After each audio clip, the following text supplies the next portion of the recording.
Bismillahirrahmanirrahim. Assalamualaikum warahmatullahi wabarakatuh. Alhamdulillah rabbil alamin. Wassalatu wassalamu ala sayyidina Muhammadin imamil muttaqin wa ala alihi wa sahbihi ajma'in. Wa qala Allah ta'ala fi kitabil karim. Bismillahirrahmanirrahim. Rabbi shrah li sadri wa yassir li amri wahlul 'uqdatam min lisani yafqahu qawli. Shadaqal nadim. Pemirsa yang berbahagia, meneruskan pembahasan kita pada kesempatan yang baik ini, kita akan meneruskan ngaji kita Anil A'masi radhiyallahu anhu, mangkana ra'su malihi at-taqwa kallat al-sunu an wasfi ribhi dinihi wa mangkana ra'su malihi dunya kallatil al-sunu an wasfi khusrani dinihi. Barang siapa yang pemikiran utamanya itu adalah takwa, maka lisannya akan selalu mengatakan betapa untungnya memegangi agama itu. Jadi kalau orang berpegang teguh kepada nilai-nilai ketakwaan, dia akan selalu mengatakan bahwa apa yang ada di dalam beragama ini itu adalah merupakan sebuah keuntungan. Bagaimana tidak kalau kemudian kita ini bisa melaksanakan ibadah misalnya. Kita bisa melaksanakan sholat, maka kita akan mendapatkan kenikmatan yang sangat luar biasa karena kita memiliki waktu untuk mendekatkan diri kepada Allah Subhanahu wa Ta'ala. Orang yang mengucapkan kalimat syahadat, asyhadu an la ilaha illallah wa asyhadu anna Muhammadar Rasulullah, maka orang ini akan diberikan oleh Allah sebuah kenikmatan betapa Allah itu adalah zat yang mengatur kehidupan kita, menjadikan Allah sebagai sumber spirit di dalam menjalani kehidupan ini menjadi nikmat yang luar biasa. Ketika orang punya uang yang banyak, maka kan selalu mengatakan bahwa ini adalah rizki min fadli hadza rabbi, kan gitu ya. Hadza min fadli rabbi, bahwa nikmat ini adalah merupakan anugerah dari Tuhanku. Tetapi kalau kemudian orang itu oleh Allah diuji dengan kekurangan, dia akan selalu bersyukur, alhamdulillah. Walaupun tidak punya duit yang banyak, tetapi Allah masih menganugerahkan kepada saya nikmat sehat. Yang celaka itu kalau kemudian sudah nggak punya duit, nggak pernah bersyukur gitu ya. Maka ini adalah sesuatu yang barangkali kurang baik. Maka menjadikan takwa sebagai pondasi yang utama di dalam menjalani kehidupan itu adalah sesuatu yang sangat penting, karena kehidupan orang itu dinamis. Kadang-kadang kita sering mendapatkan kebahagiaan, tapi di sisi yang lain Allah kadang-kadang akan menguji kita sesuatu yang kalau kemudian kita tidak sabar itu bisa menghadirkan goncangan hidup yang akhirnya ujung-ujungnya orang putus asa.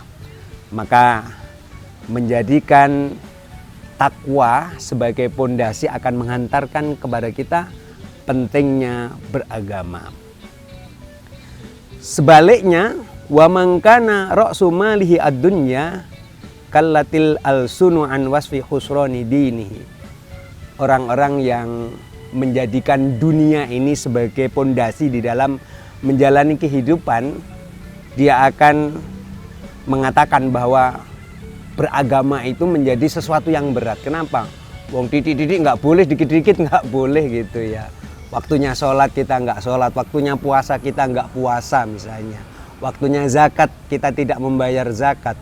Kita yang punya duit banyak yang mestinya harusnya dimanfaatkan untuk menjalankan rukun Islam yang kelima, maka orang akan lebih memilih bersenang-senang mencari kesenangan dunia dengan pergi ke tempat-tempat yang indah yang menjadi kebanggaan banyak orang misalnya. Maka Begitulah kalau orang menjadikan dunia ini sebagai pondasi dalam kehidupannya. Pemirsa yang berbahagia, bagaimana di dalam menjalani kehidupan itu kita menjadikan takwa sebagai kendali di dalam menjalani kehidupan dunia. Wal ma'na man tamassaka 'ala taqwa bimtisali awamirillah wajtinabil ma'asi. Barang siapa yang berpegang teguh kepada takwa dengan mengikuti apa yang diperintahkan oleh Allah Subhanahu wa taala dan menjauhi kemaksiatan, sesungguhnya bi anna ussisa af'aluhu bimuwafaqati syar'i falahu hasanatun kasiratun la tuhsa. Jadi kalau orang itu takwa mengikuti apa yang diperintahkan oleh Allah Subhanahu wa taala dan menjauhi apa yang dilarangnya dengan cara menepati syariat Allah, maka dia akan mendapatkan walahu hasanatun katsiratun la tuhsa. Maka orang itu akan mendapatkan banyak kebaikan yang tidak bisa terhitung.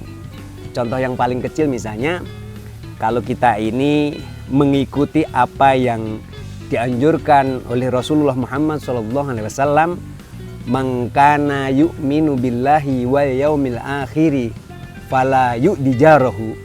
Barang siapa yang beriman kepada Allah dan hari akhir, hendaknya dia tidak sekali-sekali, tidak sekalipun menyakiti hati tetangganya. Kalau semua orang yang bertetangga punya prinsip yang sama, tidak pernah akan menyakiti hati tetangganya, maka satu lingkungan itu akan menjadi baik dan damai. Tetapi kalau kemudian ada satu orang yang sukanya usil gitu ya, suka membuat hati tetangganya itu panas misalnya, maka kita akan menciptakan neraka di dalam kehidupan bermasyarakat.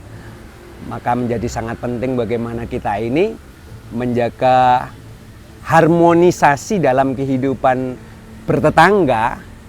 Kalau kita masak, kemudian kita perbanyak kuahnya, kita bagikan kepada tetangga-tetangga kita, kita sebenarnya sedang melaksanakan apa yang diperintahkan oleh agama.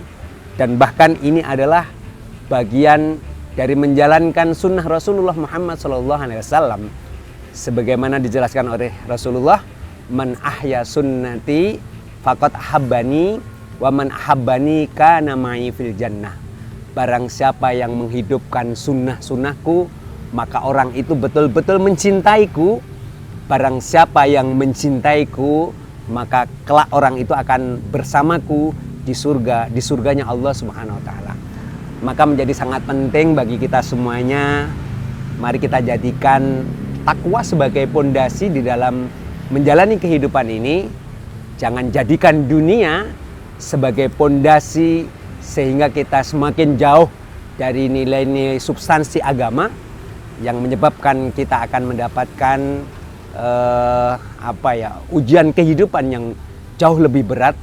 Oleh karena itu, marilah kita rawat takwa yang ada di dalam hati ini dengan sebaik-baiknya. Kita berharap mudah-mudahan kita selamat dunia sampai nanti di akhirat. Akhirnya, wallahu muwaffiq ila aqwamit thoriq. Assalamualaikum warahmatullahi wabarakatuh.